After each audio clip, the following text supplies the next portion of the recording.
Olá! Se esse vídeo chegou até você é porque contamos com seu apoio. Quase 2,5 milhões de trabalhadores da enfermagem reivindicam o mínimo há anos: a valorização profissional. E posso ser franca? Estamos à beira do esgotamento. Cansados de enfrentar as mais longas e exaustivas jornadas, dos baixos salários ofertados, péssimas condições de trabalho, escassez de equipamentos e a falta de leitos. Para você ter noção, estamos há mais de 20 anos esperando que a regulamentação da nossa jornada de trabalho seja votada. Definitivamente, não é fácil estar na nossa pele. De 12 a 20 de maio, celebramos a Semana da Enfermagem. E mesmo que não tenhamos muito o que comemorar, nós ainda temos esperança de alcançar dias melhores. Para isso, precisamos do seu apoio. Suba agora a hashtag Valorize a Enfermagem nas suas redes sociais e peça para que os seus seguidores votem sim na consulta pública do Senado sobre o piso salarial da enfermagem. O link está disponível bem aqui. Com a sua ajuda, nós podemos conseguir o suporte necessário para tirar esse projeto de lei do papel. Retribua essa dedicação e não deixe que o mundo esqueça do trabalho realizado por nós. E aí? Podemos contar com você?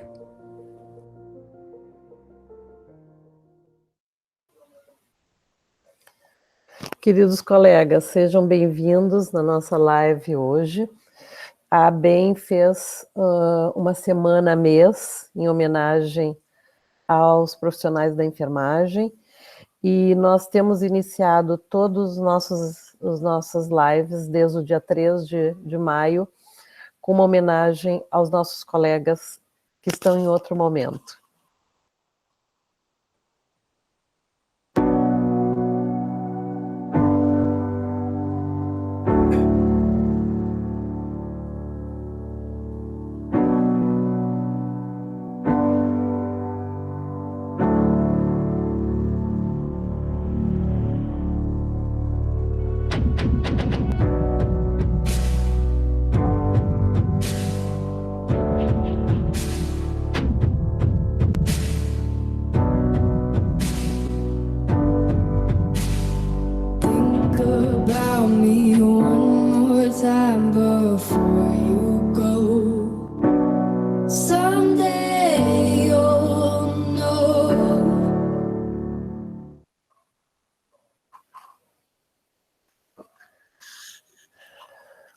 Obrigado, tenha uma boa noite.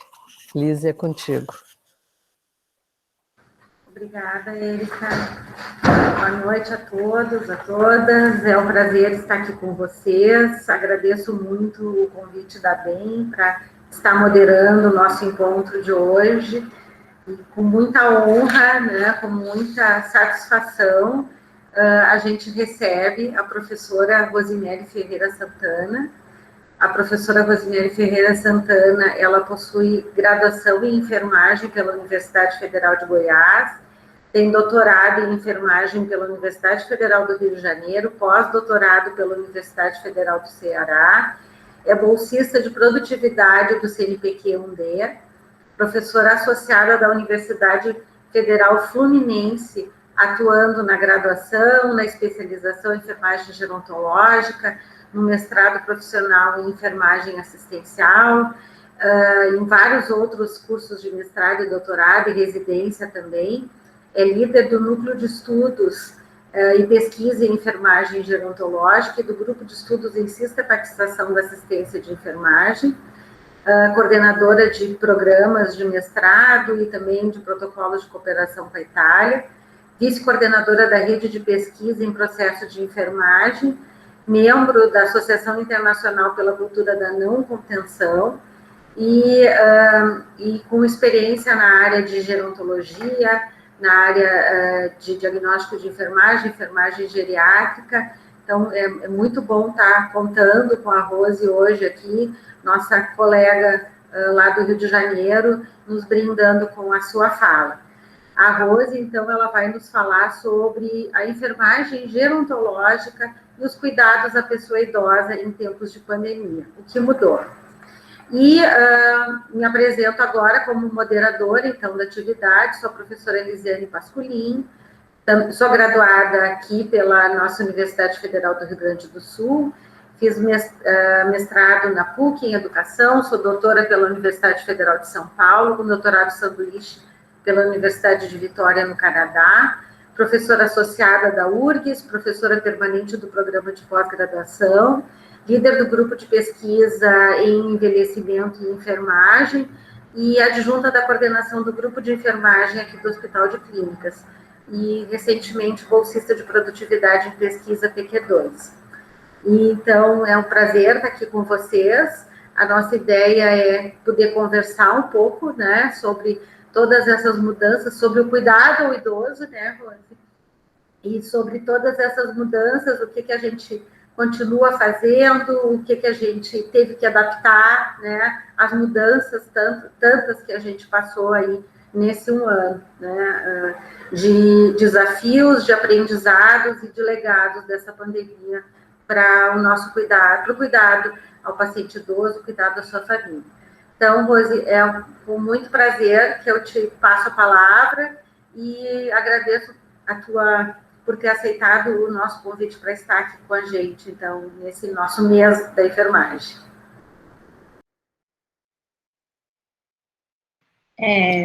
Boa noite a todos e todas, né? É um prazer estar aqui entre colegas de profissão que eu admiro tanto. Acho que a gente pode ter uma boa discussão. Acho que nós temos muito mais perguntas, né? E ansiedades em relação ao tema, e que podemos nos ajudar trocando aí as experiências. Vou compartilhar, um prazer, ó, a Iride está aqui, né, a Miriam, Marinês, né, então, assim, é muito bom ver todos aqui, a Letícia, eu vi que a Margaret está aqui também, a Marinês, o Matheus, nossa, é muito bom porque eu conheço, assim, muito de perto, cada um trabalho, vocês foram muito ativos na gestão quando eu estive à frente na BEM Nacional, e eu admiro muito o trabalho de liderança de vocês, e fazer o departamento estar representado na semana de enfermagem, eu acho que é uma grande vitória, né? A consolidação do departamento dentro da BEM, então eu acho que não pode perder isso de vista. Nunca antes a gente foi tão necessário a especialidade, estar organizado. Eu vou colocar a apresentação só para nortear a discussão. Como a gente tem uma boa... Eu até estava pensando, tinha conversado com a Lisiane para... talvez a gente fazer igual entrevista, né? Estão fazendo agora 100 slides, mas eu acho que a gente consegue também com o slide ter uma questão visual. Deixa eu... Estava aberto. Perdão.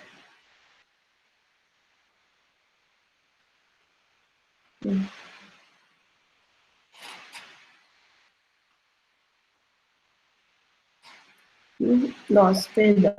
Um minuto. Qualquer coisa, tu me diz que eu tô com ele aqui. Não, é que eu fechei o que eu realmente ia usar bem, Rio Grande Super PT. É que eu abri aqui, eu falei com você antes, falei assim, não tá repetido, entendeu? Não tem os slides. Então, muito obrigada por essa oportunidade de a gente discutir. Então, vamos lá. Como que era a nossa vida, né, de geronto, que a gente morre de saudade antes da pandemia, né? Era essa as nossas ações, fazer atividades de capacidade funcional, os grupos de apoio à socialização. Aqui são nossos alunos, Rafael, fazendo oficina de... essa era uma oficina de memória. Aqui era na ILPI com os alunos da graduação. Eu tinha finalmente conseguido sair de cirúrgica para ir para geronto, agora tenho a disciplina de geronto, foi quando veio a pandemia, né? Fiz só um ano de LPI, na disciplina específica. E agora, né? O que a gente tem feito? Tudo online, né? Então, a gente aprendeu a fazer oficinas online, com a queda muito grande do número de participantes de idosos. Nós temos feito todas as aulas, e aí como que ensina também isso de forma remota. A gente estava com expectativa agora de voltar, e já foi confirmado o caso da variante indiana no Rio, em Campos. Então, assim, teve uma displicência no protocolo, teve toda a questão do aeroporto, que foi contaminado, e já está no hospital, N coisas. Então, assim, uma perspectiva que a gente vai ficar mais aí esse semestre todo sem ter atividade prática. Porque como que nós vamos ter... Eu estava toda animada que o cenário de LPI abriu para fazer o PIBIC dos alunos. E tinha previsão de levar os residentes, que já faziam estágio, mas a gente queria fazer com os residentes junto com os alunos da pós de geronto da especialização. Todos iam aí, a graduação, a especialidade. Tem uma mestranda que faz a pesquisa aí também, nessa LPI, que é uma LPI escola, que nós chamamos. E agora tivemos 38 casos de reinfecção da ILPI. Antes... Deixa eu entrar por aqui para ver o chat. Tivemos 38 casos no Rio, de uma ILPI, que tinham todos vacinados e tiveram a Covid. Então, de novo, as ILPIs estão com precauções. Então, esse é o nosso cenário aqui no Rio. E para nós temos essa questão da saudade aí, também tem a questão da saúde mental do profissional, desse encontro com os idosos presencialmente, eles também têm essa dificuldade. E aí nós vamos conversar um pouco sobre isso e como a gente tem aprendido e como que a gente vai superar isso. Mas além desse fato, que é uma questão psicossocial, a gente tem um problema mais grave, né? Enquanto nós estamos só pensando, não estamos conseguindo fazer as oficinas, não estamos conseguindo fazer o estágio, nós temos um outro problema, que é muito mais sério, que são os estados crônicos da infecção do pós-Covid, da reabilitação pós-Covid. Ou seja, nós precisamos agora, como enfermeiras líderes da área, propagar pesquisas e estudos sobre a diminuição da capacidade funcional dos idosos no pós-Covid. Então, qual o impacto do Covid no número de idosos? O censo 2022, a IEDA acabou de publicar qual que é a importância disso. Nós precisamos, enquanto enfermeiras de área, difundir isso. Ela está certa. O censo 2022 tem toda uma questão de não tê-lo, justamente que vai demonstrar o nosso baixo IDH. O IDH diminui no país. Isso diminui investimento, diminui tudo. E nós sabemos, esse foi o primeiro, o conceito, né? E a minha pergunta para vocês também, para a gente discutir. Será que esse conceito da própria Covid, que foi posto pela Organização Mundial de Saúde, ele tem uma tendência a modificar ao longo dessa pandemia? Porque o conceito era que é uma doença que promove infecção aguda, não há estado crônico de infecção. E os seres humanos não são seus hospedeiros naturais. As pesquisas têm demonstrado que, em média, você pode ter 3 meses de sintomas de reabilitação pós-Covid. O SARA do Rio está recrutando pessoas com sintomas pós-Covid para estudar quais são os impactos da reabilitação e estudar realmente de forma com tomografia bioquímica e biofisiológica. Nós precisamos participar desses estudos. Essas 2 e 4 semanas que está no conceito nós precisamos fazer estudos retrospectivos. A minha experiência com os idosos é que não dura 2 a 4 semanas, dura em média 3 meses, 2 meses. Ele faz a pneumonia viral, depois ele fica com cansaço, diarreia e alterna entre melhora e piora. Então, entender quais são as experiências de vocês, fazer o estudo nacional, ele é importantíssimo para entender se essas 2 a 4 semanas realmente ela está de acordo. E aí diz que a questão da inflexibilidade, o Brasil não conseguiu fazer essa flexão da pandemia, né, o isolamento. Eu ouvi no início a colega dizendo, né, dos convites para os cafés. Meus filhos estão fazendo aula em casa, né, nunca imaginei que eu iria estar fazendo isso. E todas as vezes que eu penso em retomar a escola, eu tenho uma nova surpresa. E aí, só para vocês entenderem o quanto isso fez Será quantas pessoas realmente estão fazendo isolamento? Como é o índice de isolamento da nossa sociedade? Nunca atingiu 70%. Então, assim, nós não deixamos de eliminar o vírus. E isso também, em parte, tem a questão de toda uma política, mas também tem da nossa responsabilidade social enquanto enfermeiros. Será que nós estamos orientando como se deve? Ou será o quanto essa informação ela está válida? O quão confusa a gente tem quando tem um final de semana a questão de andar de moto? Será que adianta no outro dia a gente falar para os idosos não saírem? Então, nós temos todo um cenário que nunca foi tão importante orientação em saúde. Porque nós não atingimos esse 70%. E aí, como eu te disse, do conceito,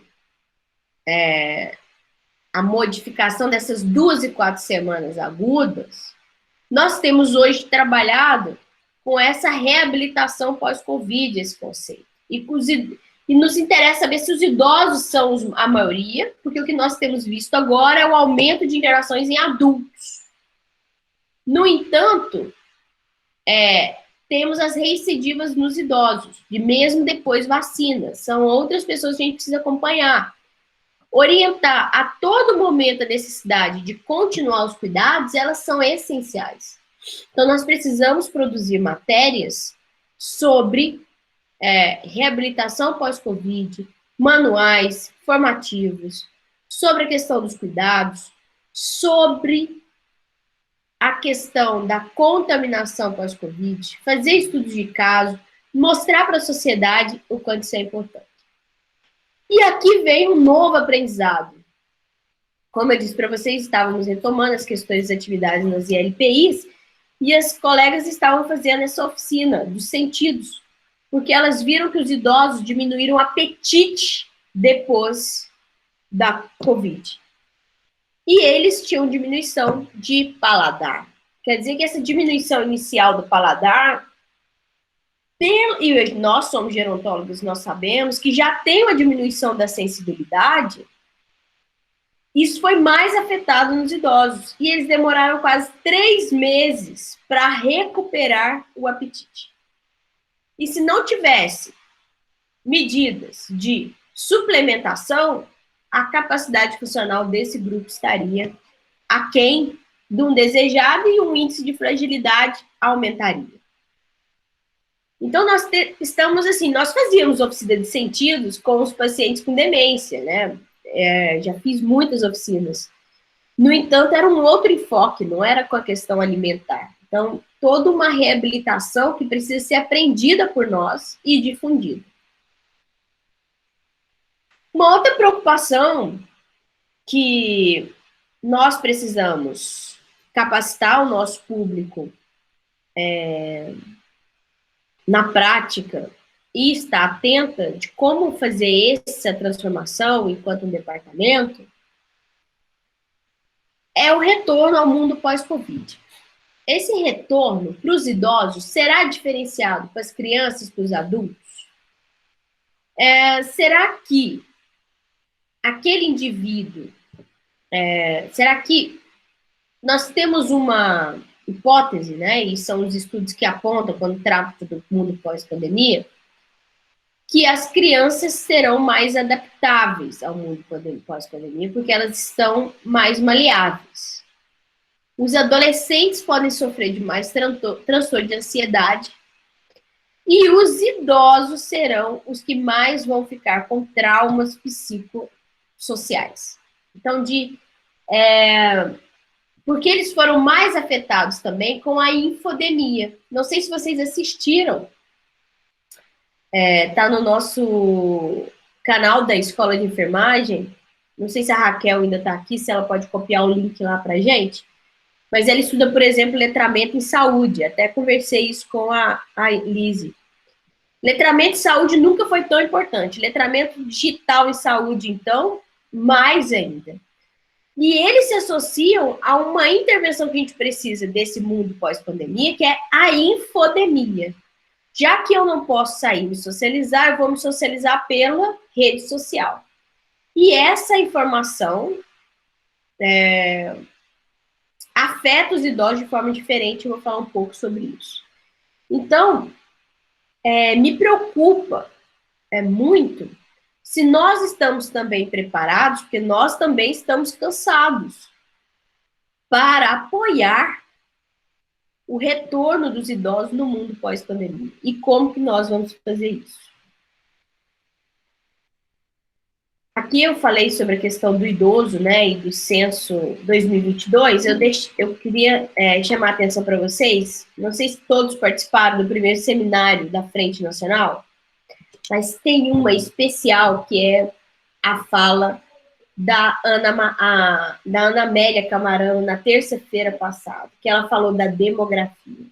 Quem não assistiu, vale muito a pena assistir. E como a gente tem tido a oportunidade de ver de graça tanta informação, isso foi uma coisa benéfica, a gente tinha que ter os deslocamentos, isso foi uma coisa que realmente muito prazerosa. Eu recomendo que vocês assistam. E quando eu vi o tema, né, o que muda, né? Muda algumas coisas, mas não é à toa que a ONU declarou de 2020 a 2030 a década do envelhecimento saudável.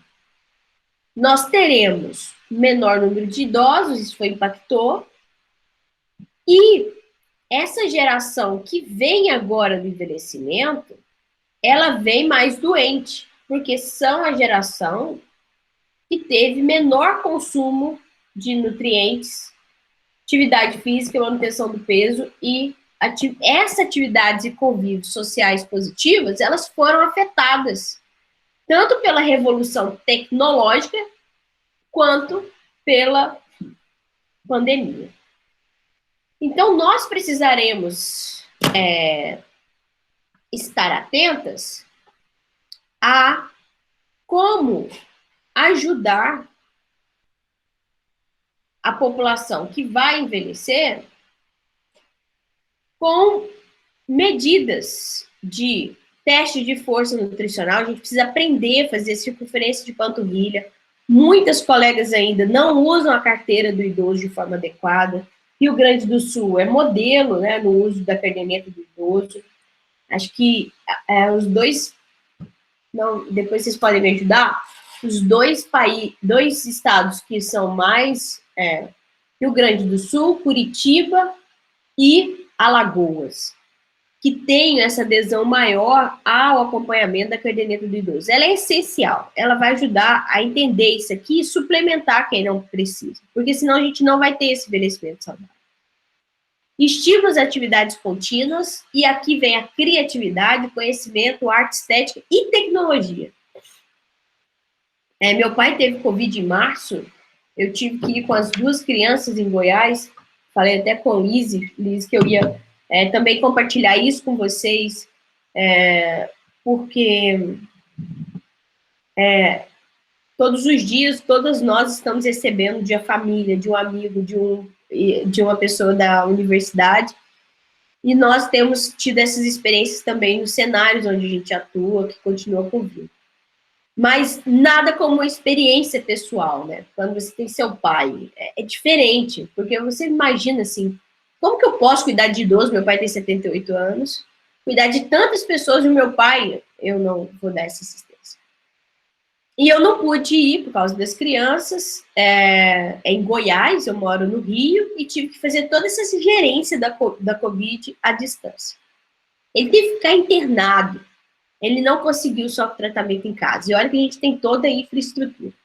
E ele ficou internado porque nós temos histórico de trombofilia, e ele tem que fazer anticoagulante venoso. E ele fez 30 dias de heparina. Enoxaparina.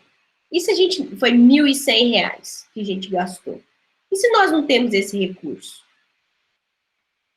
E a minha principal tarefa foi no pós-Covid, levei ele para vacinar depois, fiquei na fila, acordei 4 horas da manhã com ele, eu acho isso um absurdo. E meu sobrinho é prefeito da cidade, e nós ficamos na fila.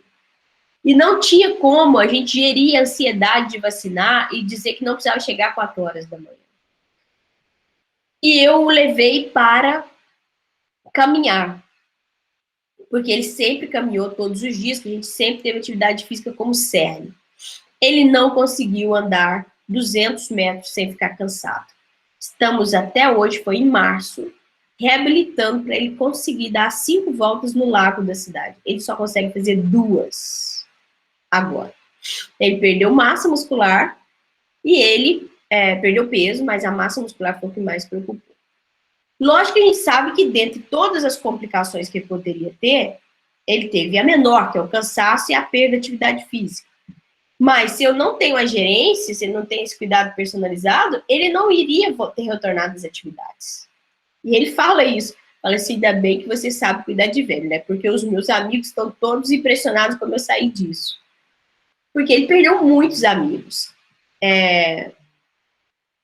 E uma coisa que é importante foi o quanto a rede de socialização e o contato com...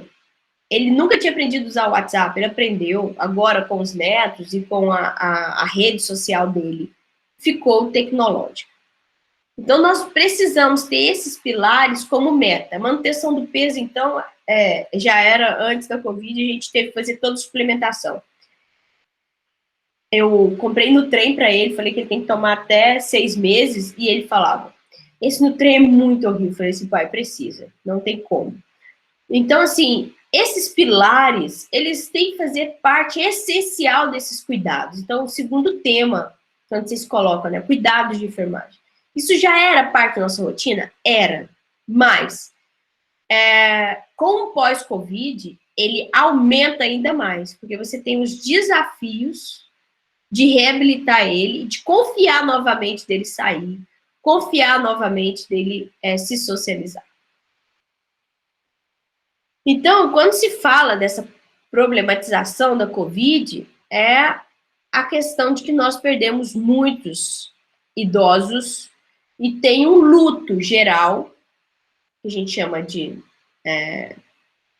um luto em massa, é um fenômeno, estou tentando estudar isso, mas o referencial é bem complexo, que são as perdas e o que isso ocasiona numa geração. Então, esse é o fenômeno dessa geração de 80 anos a 70 anos. Quem vai vir com mais problemas de saúde é a geração de idosos jovens até 60, 69 anos. Essas pessoas vão chegar com maior problema. Esse aqui a gente vai ver o luto em massa. Bom, outro problema que vai se agravar é a feminilização da velhice. Os homens estão morrendo mais porque eles chegam mais tarde no hospital, né, como a gente já sabe. Então, assim, como que a gente vai lidar ainda mais com essa feminilização? Bom, aí tem a pergunta, o que a gente espera dessas vacinações em 2021? Tem muita infodemia relacionada, das doses diferentes se tem eficácias, idosos com a Coronavac atrasada, aqui no Rio teve, não sei como foi no Rio Grande do Sul, mas aqui teve idosos que passaram dos 15 dias, os 21 dias da Coronavac, o tempo esperado, porque não tinham, porque o GES politizou essa questão da vacina, não tem o controle central, e eles não reservaram a segunda dose, deram a primeira dose em um maior número de pessoas. E o que a gente pode esperar disso em 2021? Como que nós, enfermeiros, estamos avaliando as reinfecções? Então, colocado isso, a gente tem como desafios, né, atuais da Covid-19 a diminuição do impacto do isolamento social, e para isso a aproximação da tecnologia é fundamental. Nós temos uma aluna de mestrado, a Vânia, que está estudando o agente conversacional.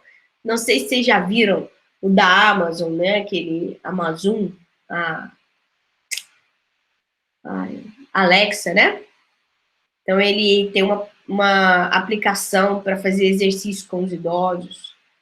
Os outros países estão mais avançados na questão dos robôs, né? A gente apresentou isso lá no evento no hospital, no HCPA.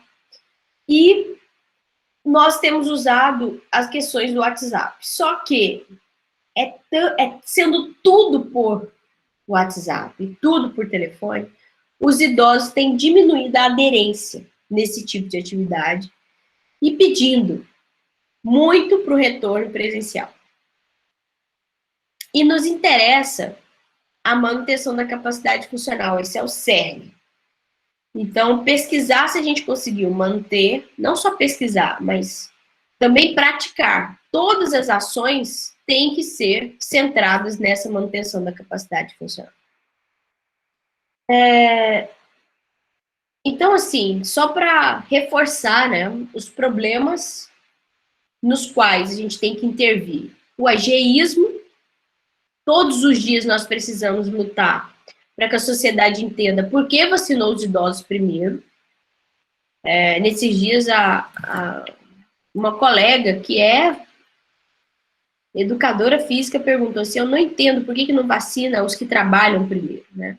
E ela sabe que eu sou gerontóloga e saúde do idoso e falou, acho que ela precisava entender.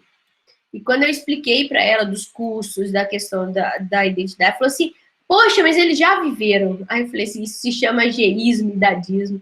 E tive quase que dar uma aula, porque era para resgatar uma alma, né? Então eu brinco que a gente não pode deixar passar as oportunidades sociais também de explicar o que é ageísmo e idadismo. Na faculdade, então, todas as oportunidades que temos, a gente precisa e que eles entendam o quanto nossa sociedade ainda propaga uma cultura do jovem, uma cultura de não solidariedade e intergeracionalidade e de uma ação protetiva para os idosos de respeito, né? Então, isso é uma questão.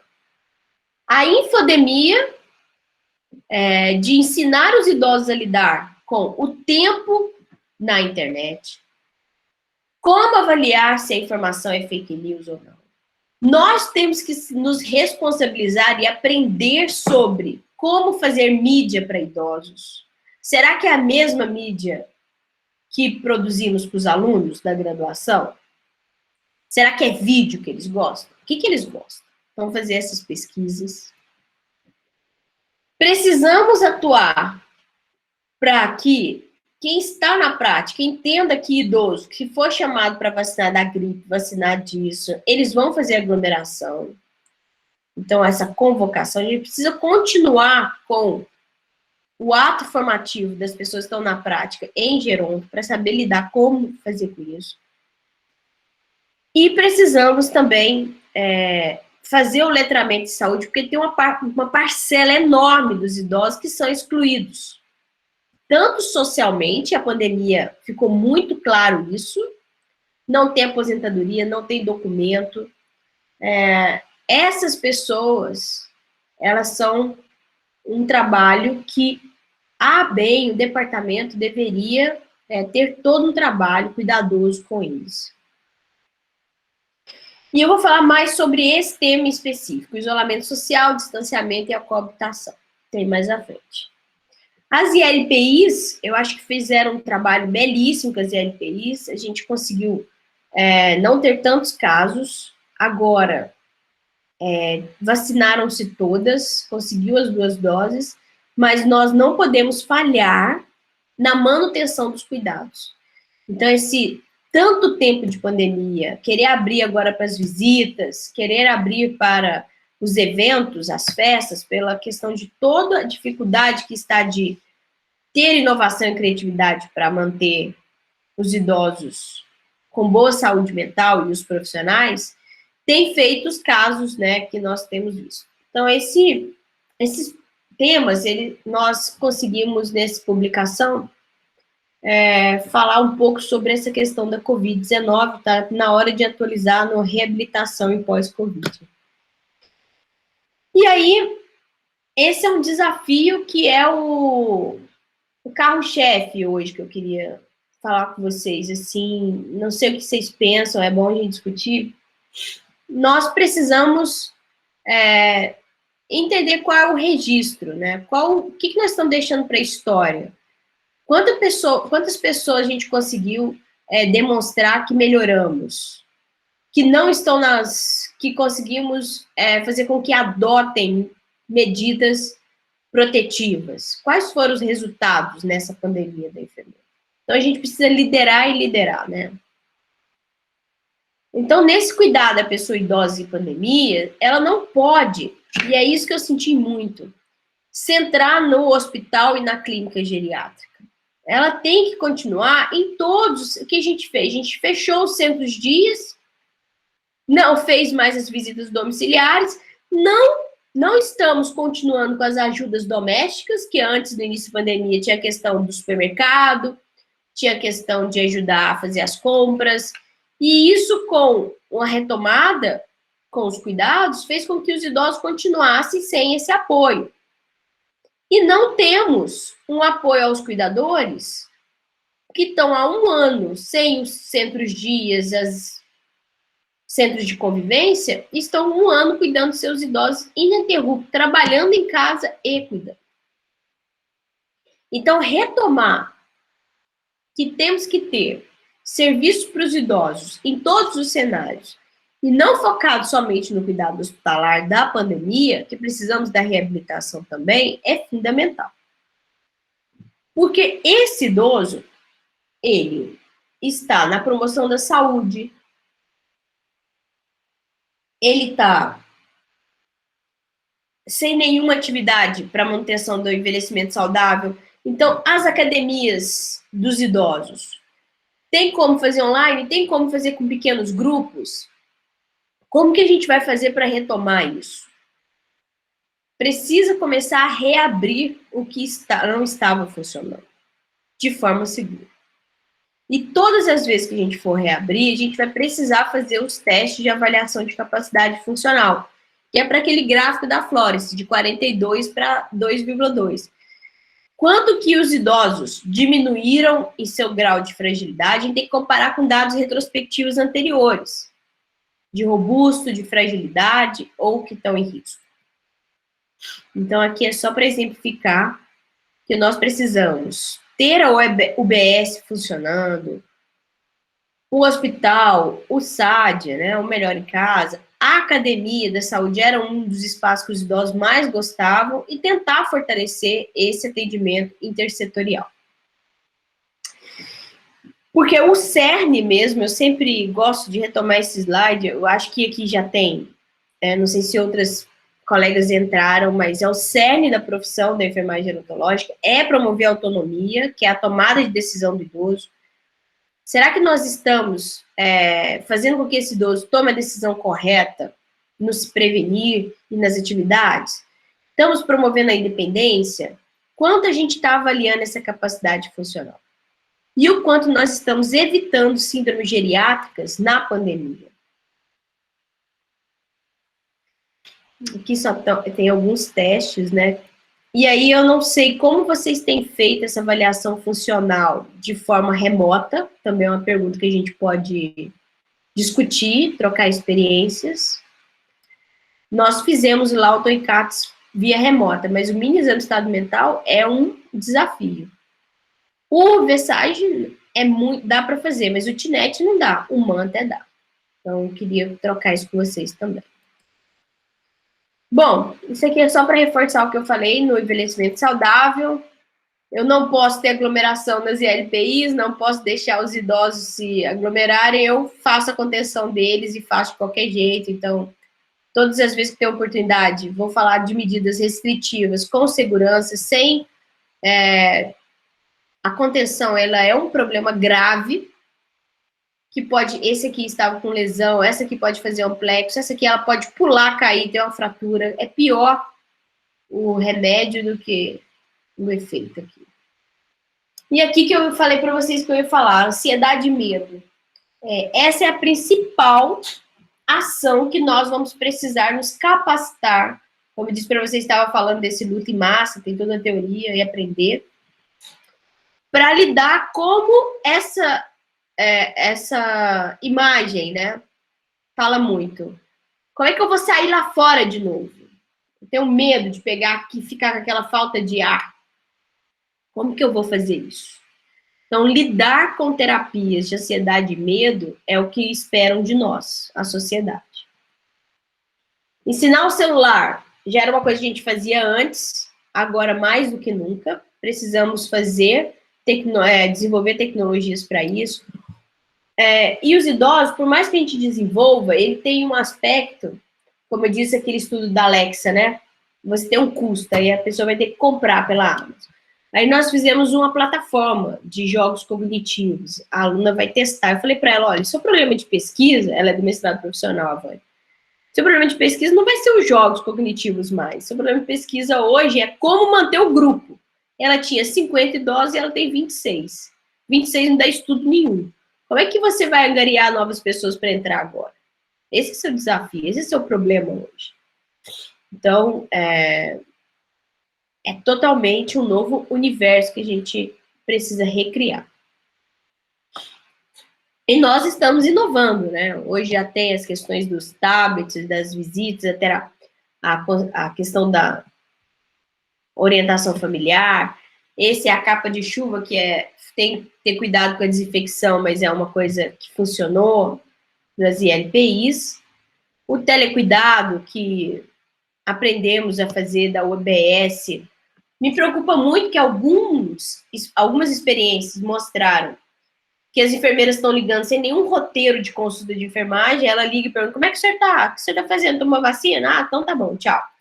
Não tem a consulta ao idoso, não pergunta todas as questões e não faz uma orientação. Então, aproveitar desse espaço para fazer a consulta com o idoso e ter um roteiro de avaliação, diagnóstico, intervenção e avaliação é essencial. Então, respostas ao longo prazo para a Covid, né? Econômicos, nós temos aí famílias que estão sem emprego e que tiveram perdas com os idosos.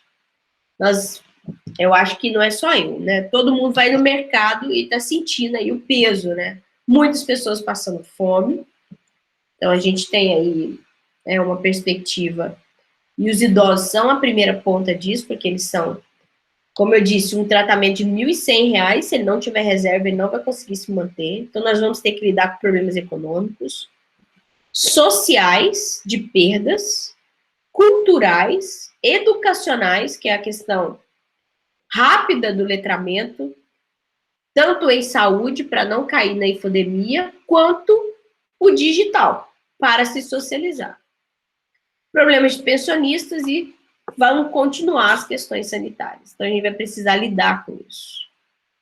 Então, aqui, nós precisamos continuar fazendo as divulgações sociais, as cartas de orientação. Convido a todos a conhecerem o terceiro e-book. Tem vários artigos interessantes sobre o tema. Tá muito rico os capítulos. E também pensar do que ficará para as ações de enfermagem na ILPI. Eu trouxe isso na apresentação lá no grupo com a Lise, mas quem é de enfermeiro de ILPI, podíamos fazer um estudo da implementação desse formulário criado pela REP, se a gente consegue fazer um estudo de risco de contaminação, ambiente, ver quantos os diagnósticos foram nas ILPIs antes e depois, né? Então, aqui tem um risco de infecção, síndrome do idoso frágil, padrão respiratório ineficaz, hipertermia. Então, esse é um instrumento que foi criado para a COVID nas ILPIs e que a gente precisa e pode, com o DSEG e a ABEM Rio Grande do Sul, fazer uma pesquisa com as ILPIs daí, de implantação, se ele se ele atende ao registro ou não na prática. Então, nós temos uma pluralidade de envelhecimento e isso impacta diferentemente a COVID. Nós precisamos entender o impacto da COVID ao longo da vida, né? As intervenções direcionadas para a reabilitação e o entendimento desse novo retorno dos serviços em gerontologia. E o foco, né? Eu coloquei um pouquinho aqui que a toda oportunidade que eu tenho, eu falo que nós precisamos orientar quem é gerontólogo, desde a mulher que está grávida e que não faz suplementação, ou não faz toda a questão alimentar, que na criança não amamenta, os adolescentes, todo mundo precisa fazer o porquinho com um bom envelhecimento saudável. Fazer atividade física. Não pode um gerontólogo não fazer atividade física. Então, assim, isso é um mau exemplo. E a gente precisa ter um óculos, né, para olhar o idoso. Porque se você olha só naquele momento, você não entende ao longo da vida dele. Agora, uma colega nossa, que é gerontóloga, ela é do Prevent Senior, ganhou 30 mil cartas aqui em Niterói. Nessa pandemia, ela é fisioterapeuta, a avó dela morreu e o avô tem 28 dias. Ele não consegue lidar com a perda para o Covid da esposa. E ele não recuperou ainda, tem 28 dias, está saindo agora. Então, ela tem a maior formação e ela só entende isso ao longo da vida que você vai entender, que são 70 anos de casado. Então, é essencial não perder o olho da geronto e olhar só a COVID. Então, eu coloquei esse óculos aqui para não esquecer de falar isso. Senão a gente olha a COVID e aquilo não interessa dentro da perspectiva ao longo da vida, né? Como que é você perder e você tem medo a todo momento de que se você tiver COVID, você tem risco maior de morrer. Então, você tem que pensar naquela pessoa e ao longo, não só na COVID. Então, aqui são os meus contatos. Queria agradecer por poder trocar as minhas ansiedades, os meus anseios na área. E queria discutir com vocês. Muito obrigada, Rose. Foi muito bom te ouvir, né? A gente conversou um pouquinho antes da nossa live hoje, né? E vi a tua apresentação e tu viu o meu esquema mental também, né? Eu acho que a gente está bem alinhado ali, estávamos pensando coisas bem semelhantes, sem ter se combinado. O pessoal que está nos assistindo aqui está elogiando, dando os parabéns pela apresentação, pela a temática ampla que tu trouxeste, a professora Irid, os desafios para a enfermagem gerontológica, a Taline Bavaresco também, agradecendo a explanação, a Maria Cristina Santana, a Cristiane Rosa, dando os parabéns. Então, acho que é muito bom, né? Eu acho que era isso mesmo que a gente precisava falar, né? Nós temos aí diversas perspectivas, né? Tanto em relação à pessoa idosa, em relação à família, em relação ao coletivo, né? E a gente precisa pensar isso tudo.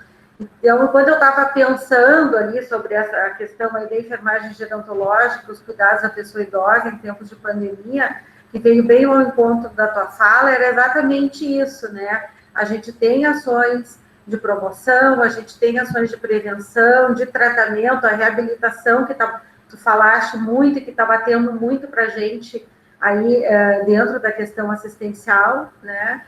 E a gente tem todos esses cenários aí, todos esses pontos que fazem parte da nossa rede de atenção, a atenção básica, as instituições de longa permanência, os centros de cuidado de atenção domiciliar, o hospital, né? Eu acho que centros de reabilitação ainda é um ponto de cuidado bem importante que a gente precisaria ter, principalmente nessa etapa que a gente está vivenciando aí, as pessoas com tantas, os idosos com tantas fragilidades, né? E a gente não tem isso organizado. Não sei como é que é para vocês aí no Rio, mas a gente tem sentido muito falta desses pontos de cuidado aqui.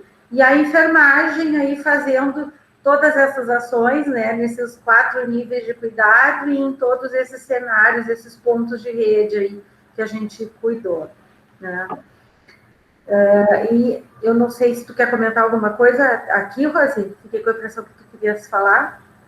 Não sei como é que vocês estão aí em termos de centro de reabilitação aqui para nós, né, e as colegas também, que são no interior, assim, como é que tem vivenciado. Nós aqui em Porto Alegre estamos com muita dificuldade para essas contrarreferências. Então, nós enfrentamos, o SARA estava recrutando. O idoso, ele, depois do pós-Covid, ele tem medo de ir para a sessão de reabilitação. Não sei se vocês passaram por essa experiência. É indicado, e ele tem medo tanto de receber o fisioterapeuta, porque ele está com cansaço, quando ele tem medo de sair para ir. Então, um desafio é a ansiedade e medo pós-Covid. Uhum. Até tem o serviço do SARA que é especializado, mas ele é muito longe. Ele, não sei, todos conhecem aqui, fica em Jacarepaguá. Uhum. É excelente, mas também precisa ter essa capilaridade de como... E eles estão aprendendo, fazendo estudos, né? Não se sabe como reabilitar. Isso aí. E aí... E a questão de acessibilidade. Rede, né? Uhum. A questão de acessibilidade também, né, para vocês. Apesar de um serviço super qualificado, a questão da acessibilidade complica bastante, né? Ouviu? E por isso que eu acho que eles precisam capilarizar a formação para atenção básica. Poder contrarreferenciar essa pessoa do pós-Covid, né? Eu não sei se, por exemplo, os centros, as pessoas que faziam academia do idoso, é possível ele se especializar em reabilitar pós-Covid? Eu fiquei me perguntando esses dias, são educadores físicos, será que não pode capacitar eles e eles querem receberem 1, 2, 3 idosos para fazer o exercício de respiração e força? Seria uma possibilidade na atenção básica? Porque eles estão sem fazer atividades, né? Então, assim, para onde esse profissional que é pago foi? É a minha pergunta também, aqui entre nós, né? Porque ele não está fazendo atividade na academia. Aqui no Rio não abriu. Uhum. Não, eu acho que é uma boa estratégia, né? A gente começar a pensar essas questões. A professora Irid está te fazendo uma pergunta, Rose, né? A Rose, a preocupação maior é que 98% dos idosos estão vivendo na comunidade. Quais os desafios para os enfermeiros da atenção básica no cuidado da pessoa idosa? Então, vacinou. Aí tem a vacina da gripe. Se eu não tiver a organização desse registro, não sei... Porque como a gente agora não tem uma coordenação nacional, a gente tem que perguntar como que é o plano de imunização em cada cidade até, não? É uma coisa que eu nunca pensei que eu ia ver na minha vida, era isso. Como é que você está fazendo vacina na sua cidade? Porque, juro para vocês, nós vivemos aqui no Rio, Duque de Caxias liberando para todo mundo a primeira dose, São Gonçalo, e outro com uma idade e outro com outra idade. Então, nós que orientávamos, a gente ficava perdida, que eu tinha que olhar 5 indicações de como era o padrão naquela cidade. Isso não tinha uma orientação nem estadual. E aí eu fico pensando que dentro da atenção básica, ela tinha que ter o registro de quem tomou essas vacinas, qual tipo de vacina. Bem organizado, sabe? E fazer uma busca ativa se eles estão mantendo os cuidados de saúde, esses idosos. e se contaminou. Esses são dados que eram muito relevantes. Gente, nós estamos observando o aumento de quem tem Covid pós-vacinação são aqueles que não tiveram as mesmas medidas de precaução. Então, tem quase 30% aqui do que nós temos observado de pessoas que tomou a vacina e querem sair. Entende? E aí, precisa fazer a busca ativa com esses que estão vacinados, senão não vai adiantar. Eles estão... como é que eu posso dizer? Por mais que seja leve, alguns casos são graves. Então, essa é uma coisa. Acompanhar isso. Isso traria uma seriedade do programa de imunização das enfermeiras, entende? Com os dados. Porque o que está muito assistemático esses dados da vacina. Na percepção aqui, como tem feito no vídeo. Uma outra questão porque o que aconteceu? Depois você me fala se eu conseguir explicar. Na atenção básica, quando vai tomar a vacina, tem a fila, tem o número de doses. Aqui, uma pessoa levou um soco, um enfermeiro levou um soco no negócio da vacina, foi agredido porque não tinha vacina. Então, quantos cenários vocês viram que foi aproveitado a vacina para fazer a orientação? Na experiência de vocês, houve orientação na hora da vacina? Continue os cuidados, qual é a vacina que você tomou. Anotou, gente, num papel assim. E depois tinha que colocar nos CIAs que dia funcionava, outro dia não funcionava. Entende? Então, se hoje o nosso problema é a vacinação, a gente está empenhado em fazer isso muito bem feito com esses dados de busca ativa. E uma outra questão é nos sintomas pós-Covid, que é essa questão de como receber essa pessoa e ele ser reintegrado. Porque a pessoa do pós-Covid, ele tem mais chance de ter uma fragilidade. Então, isso é um outro ponto da atenção básica. E quem é responsável por ele é a atenção básica. É a atenção básica. Uma outra questão é retomar os programas do idoso. Então, eu preciso... já pensou se a gente conseguisse fazer os dados da caderneta do idoso antes e depois? Como está hoje? Quantos idosos robustos a gente perdeu? Quantos idosos entraram na fragilidade? E aí essa é a pergunta. Vocês fizeram anualmente, vocês fazem a caderneta do idoso? Na atenção básica? Vocês fizeram ano passado? Então... a gente tem que comparar. Se não fizer anualmente, você não consegue fazer a avaliação da capacidade funcional. E aí, retomar o que é possível com poucas pessoas.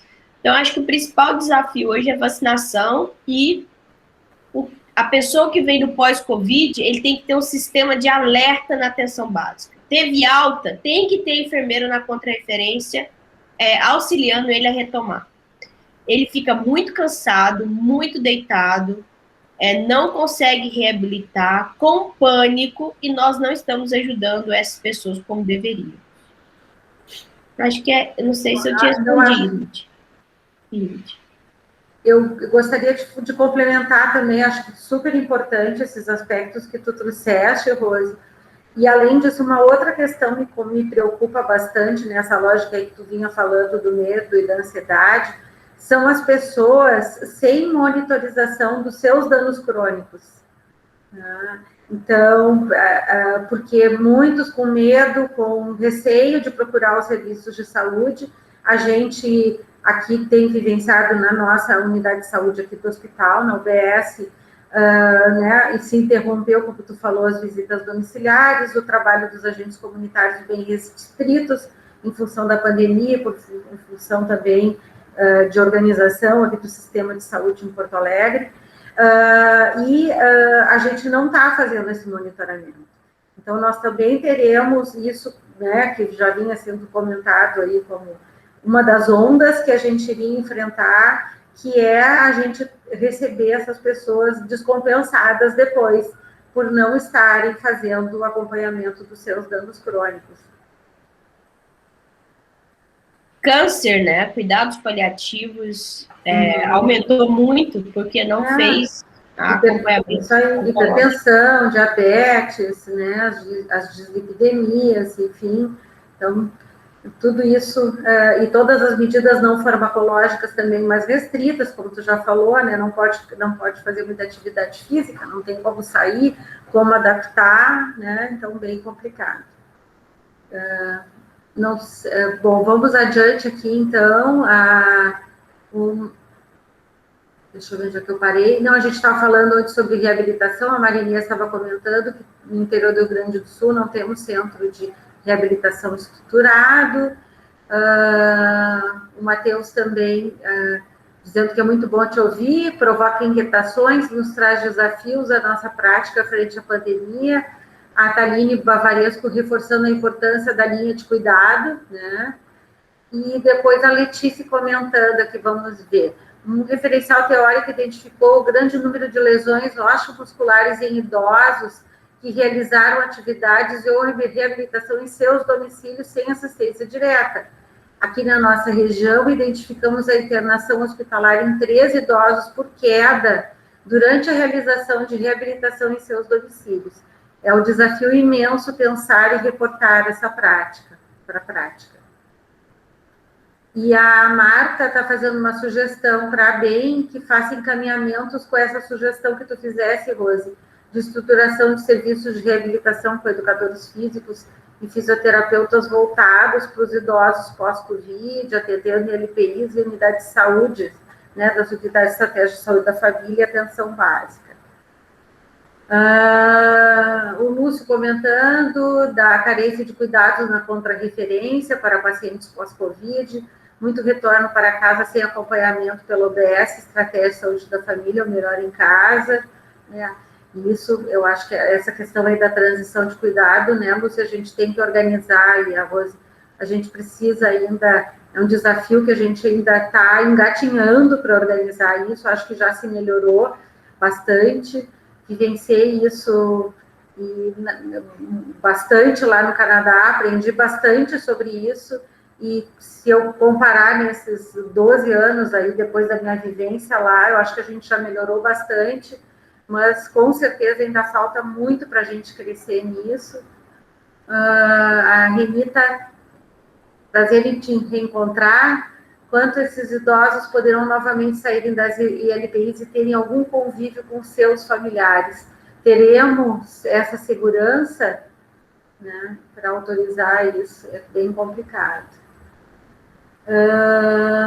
Há uma outra questão, professora Irid, há uma outra questão que é como apoiar o idoso na superação do medo e perda de filhos, netos, e também houve um aumento da violência intradomiciliar. Bom, então, a Rose já está respondendo ali, né? A LPI que abriu para o Dia das Mães, houve contaminação de 37 idosos vacinados, o exemplo que precisamos pensar. Ainda não estamos no ponto, né? É 27, né? 27. E a gente ainda não tem, assim, eu acho que a imunização coletiva para poder fazer isso, né? Eu acho que isso é um problema que a gente está enfrentando, Rose e os colegas, que é as pessoas acharem que porque elas estão vacinadas, isso está tranquilo, que não precisa mais usar máscara, que não precisa mais se cuidar, e quando, na verdade, enquanto a gente não tiver imunização de rebanho, aí com 80% das pessoas vacinadas, a gente precisa manter todos esses cuidados. Tiane, tu querias falar? Olá, boa noite. Parabéns, Rose, pela tua fala. Uma fala clara, simples, né? Então, achei muito boa, muito boa. Eu queria tirar uma dúvida com vocês, que são estudiosos da Geronto. Por que não existe uma logística para vacinar os idosos enquanto estão internados, por outros motivos? Porque nós passamos por essa situação recentemente, minha sogra teve internada durante 5 meses, e nós, desde antes de chegar à faixa etária dela, nós havíamos já feito contato com a prefeitura, e não existe a logística de vacinar os internados. O que aconteceu na unidade onde ela estava internada? Vários pacientes se contaminaram, né, em função de toda a logística que a gente sabe, é muito difícil ou a gente corre o risco de contaminar os funcionários? Por que não existe isso de vacinar os idosos enquanto estão internados? A gente fez o questionamento e eles não souberam nos dizer. Olha, Nós precisamos, nós retiramos, nós pedimos autorização para a equipe médica, e daí ela tinha 5 médicos, e todos tiveram que autorizar, o hospital teve que nos autorizar, e ela tinha condições de sair, né, nós levamos até o drive-thru e ela foi vacinada, e voltou e ficou mais um mês internada, né, mas é uma logística até de risco, né, e nem todos conseguiram fazer isso, com certeza, nem todos tiveram a mesma iniciativa de levar os seus idosos, ou não tinham condições, a gente via muitos pacientes sem condições de sair com segurança para fazer a vacinação. Eu vou aqui reportar a minha experiência que eu tive recentemente aqui no Clínicas, não sei se a Rose vivenciou isso, mas primeiro a gente, acho que tem que particularizar e entender bem por que essa pessoa idosa está internada, né? O que acontece, porque ela tem que estar assim, não pode estar numa situação de maior vulnerabilidade na perspectiva da imunidade, né? Para ela poder receber essa vacina e a vacina efetivamente poder auxiliá-la, né? Nós tivemos alguns casos aqui no Clínicas de pessoas internadas há bastante tempo, em que a gente fez contato com a vigilância epidemiológica do município e foi visto com o clínico, o médico que estava fazendo acompanhamento desses idosos, e a gente recebeu a vacina e eles foram vacinados aqui dentro do hospital. Então, a gente ajudou a fazer toda a logística, porque na época a gente estava recebendo ainda as vacinas para a equipe de saúde, né? E quando se começou a fazer as vacinações nas instituições de longa permanência, o entendimento da vigilância aqui, que essas pessoas que estavam internadas aí há mais de 60 dias, elas estariam como se em uma instituição de longa permanência fosse, né? E tendo competência clínica, né, competência imunológica para receber a vacina, foi autorizado e a gente vacinou.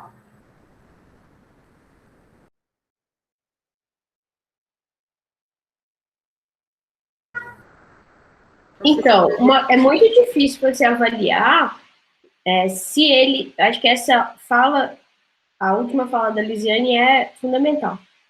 Se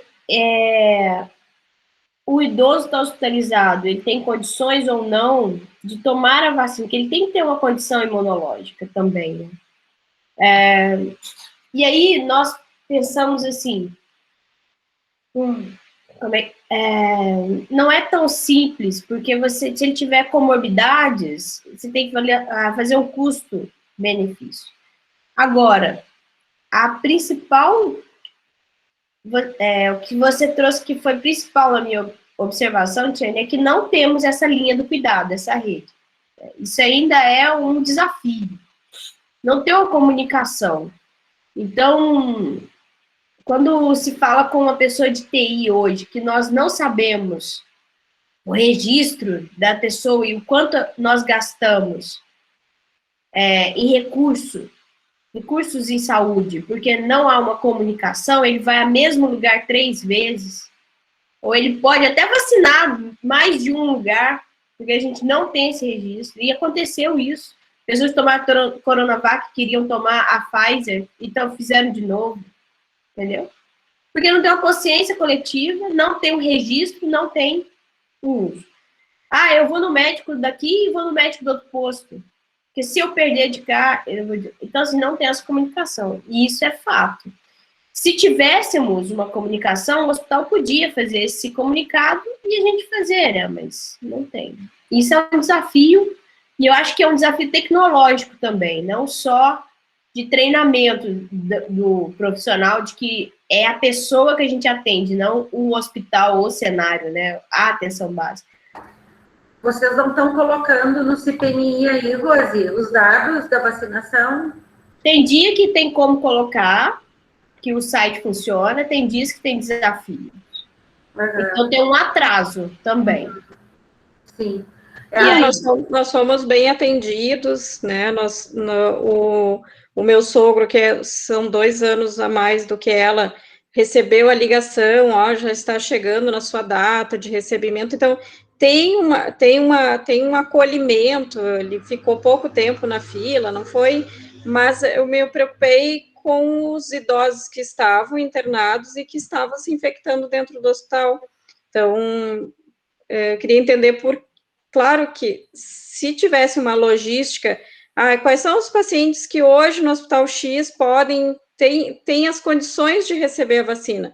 Daí eu entendo que é muito mais difícil, mas seria uma forma de fazer uma prevenção de contaminação dentro dos hospitais, porque diariamente entravam os médicos ou o pessoal da enfermagem, fulano do lado, porque as pessoas vão criando vínculo e acabam abrindo coisas que nem eram para falar dentro do quarto, né?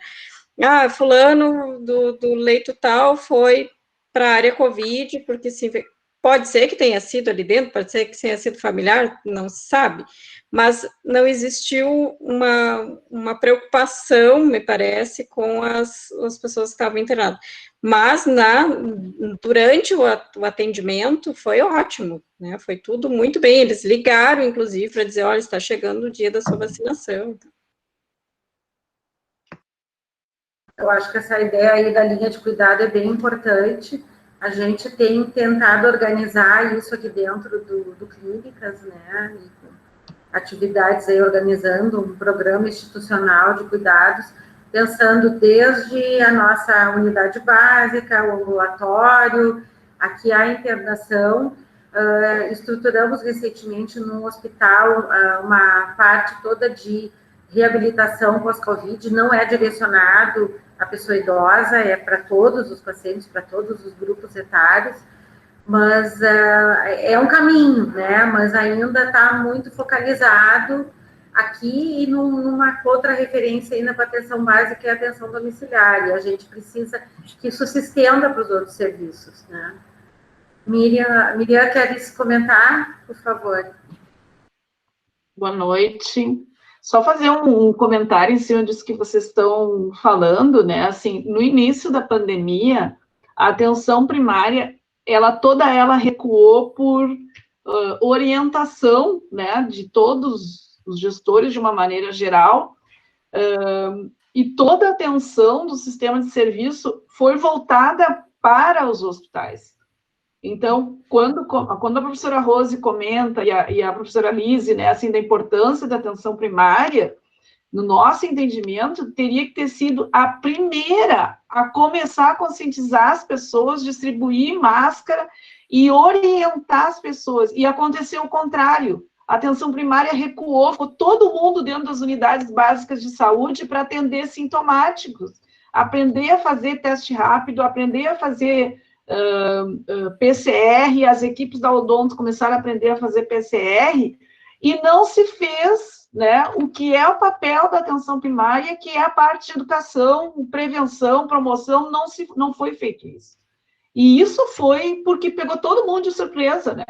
Então, assim, hoje, o que a gente observa, né, na prática? Que quando a Tiane traz essa questão da vacinação e as dificuldades da vacinação, porque também pessoas que não estão habilitadas, né, no sentido de entender o processo de vacinação, está se metendo na vacinação. Aquilo que é do enfermeiro, gente. O enfermeiro que sempre dominou a sala de vacina, o enfermeiro que sempre coordenou, né, e vocês sabem tão bem quanto eu, hoje tu tem que pedir autorização para alguém político para poder organizar uma campanha de vacina. Quantas campanhas de vacina vocês organizaram? Quantas nós organizamos? A professora Renida, a professora Irid, que está aqui, a professora Maria Cristina, né, que eu tenho mais contato. Então, assim, essa questão dessa politização, né, partidária em cima da Covid, em cima da vacina, atrapalhou muito o trabalho da enfermagem e dos demais profissionais.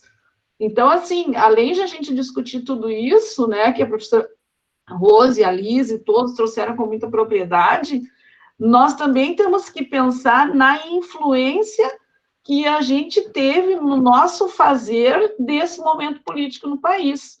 E que isso vai ter, sim, uma repercussão daqui a um ano, daqui a 2 anos, né, e no todo, no nosso dia a dia. Então, assim, a BEM, e não só a BEM, sindicato, mas, enfim, todos, enfermagem, a gente tem que se unir e dizer, bom, aqui é a minha área, né, aqui é a minha área, aqui quem domina o conhecimento sou eu, para um pouquinho, né. Então, isso é difícil, a gente sabe que é, né? Então, foi o que a gente observou aqui no município. A gente sempre teve alta cobertura vacinal e agora, com essa questão da Covid, tu tem que pedir licença para entregar vacina, né? Então, é isso, a minha contribuição e para a discussão, né? Não sei se tu queres comentar, Rose, está com o microfone aberto, depois eu até comento. Miriam, concordo contigo, e eu acho que a gente deixou de fazer uma parte bem importante da promoção, sim, né, ainda que e de questões de prevenção também, que é um papel importante da atenção primária.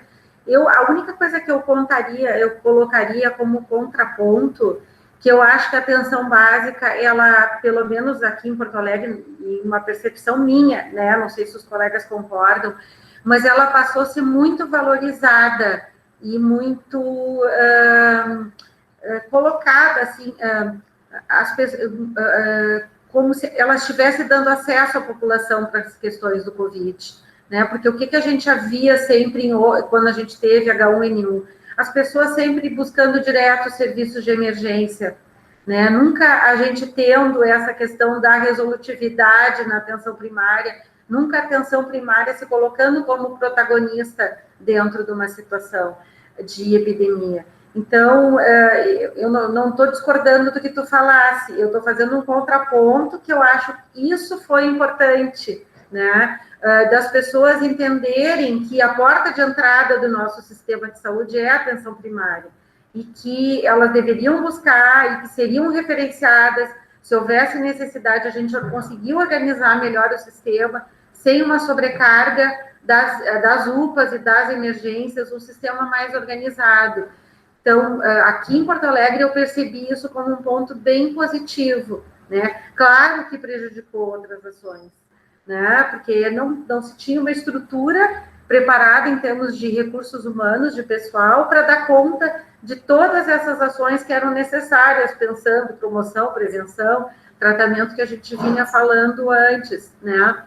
Mas organizou, e pela primeira vez eu tenho vivenciado isso, de que a gente não sobrecarregou o sistema de urgência e emergência, e a atenção primária assumiu esse protagonismo aí dentro da rede de cuidados.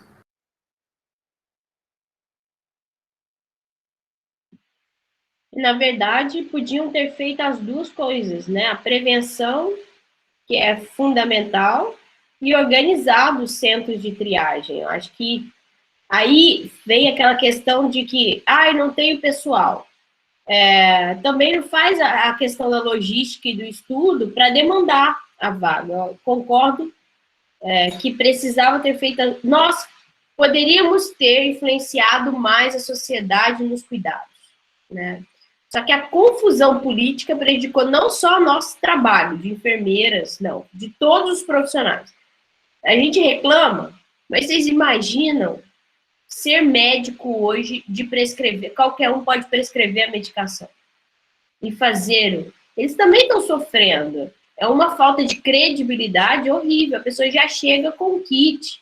Então, assim, eles também estão em crise. Não tem um protocolo. Os fisioterapeutas também, eles também tiveram vários problemas profissionais de como trabalhar em número reduzido com uma demanda muito maior. E eles não conseguiram. Nós estamos com PL aí, a gente está mais avançado até. Eles não conseguiram, tiveram muitas perdas também. E aí, todas as categorias foram afetadas de uma forma de não na área da saúde, não demonstrar o quão nosso trabalho está pesado, sabe? As pessoas estão cansadas. Por conta da política. Porque é muito revoltante, dá muito mais ibope. Às vezes eu acho que já é proposital um evento daquele de domingo. Para tirar o centro da variante que chegou, tirar o centro de material que não tem. Porque ele não noticia o que realmente deveria estar sendo noticiado. Não tem kit de intubação mais no Rio de Janeiro. Então, assim, aí a notícia fica pequena, sabe? Do problema de saúde. Ou então, assim, ó, eu não vou importar por isso. Então, concordo com a Miriam que a política, ela nunca foi tão influenciável numa gestão de saúde. E a gente pode entender isso melhor quando se vê os dados da pandemia nos Estados Unidos. Vocês já viram os dados, como ficaram, depois que assume o novo presidente? Vocês já viram a curva, gente? Não divulgam isso, é impressionante. A curva era assim, ela fez assim, o achatamento com 3 meses de gestão.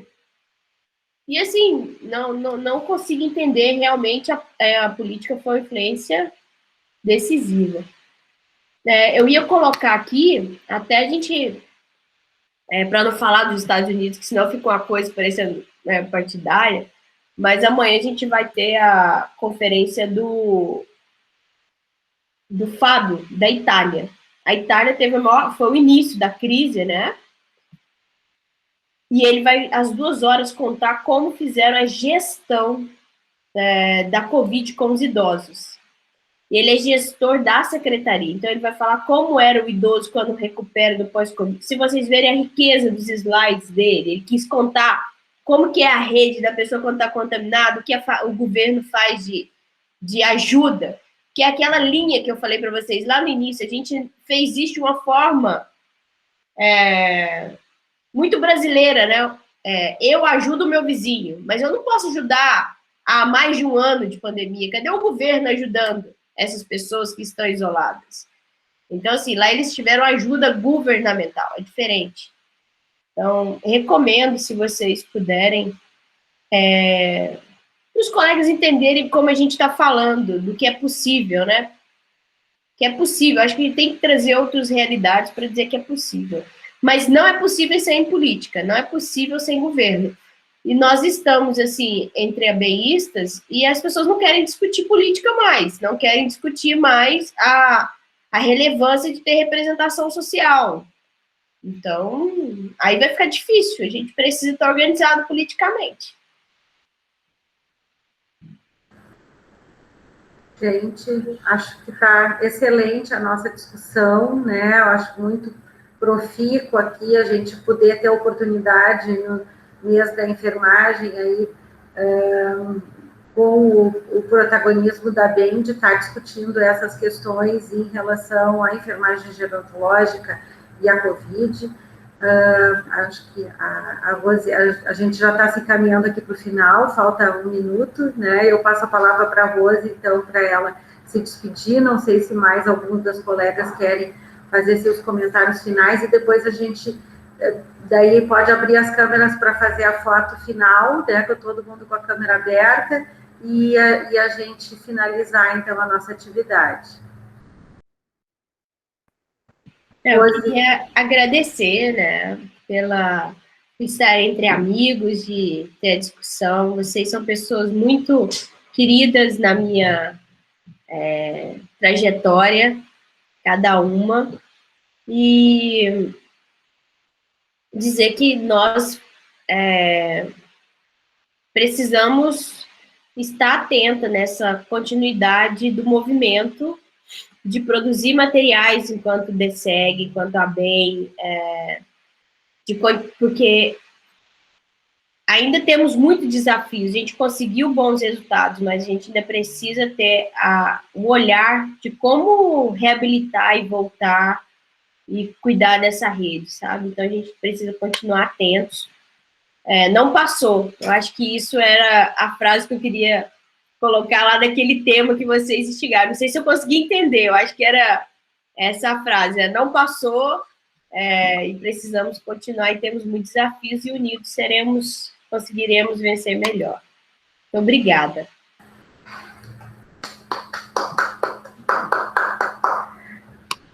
Parabéns, Rose, muito obrigada aí pelas tuas contribuições e oportunidades de reflexão. Mais alguém, gente, quer se colocar? Lise, eu queria agradecer em nome da ABEM e dizer que foi excelente, né? Foi muito bom.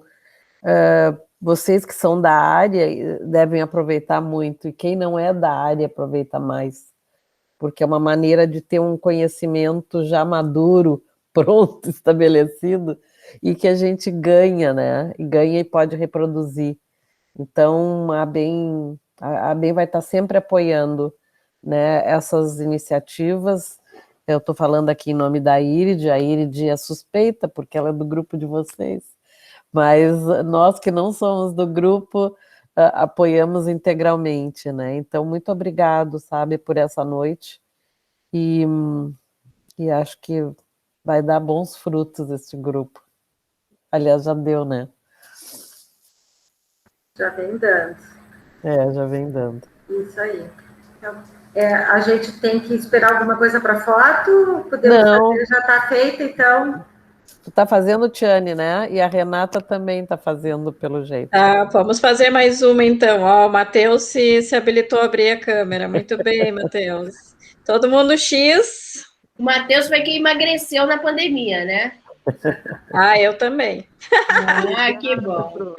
A Débora entrou. Peraí, vamos tirar uma foto. Ana Maria, lá do Piauí, a Margarita estava aberta. Feito. Então tá, gente. Muito obrigada. Foi um prazer em reencontrar. Tchau, amigos. Tchau, Marinês, Miriam. Prazer revê-las. Muito obrigada para você. Tchau, tchau. Ana Maria do Piauí. Obrigada. Obrigada, Rose. Um abraço. Obrigada. Boa noite. Boa noite. Obrigada. Tchau, Maria. Obrigada. Boa noite. Tchau, tchau. Tchau. Até a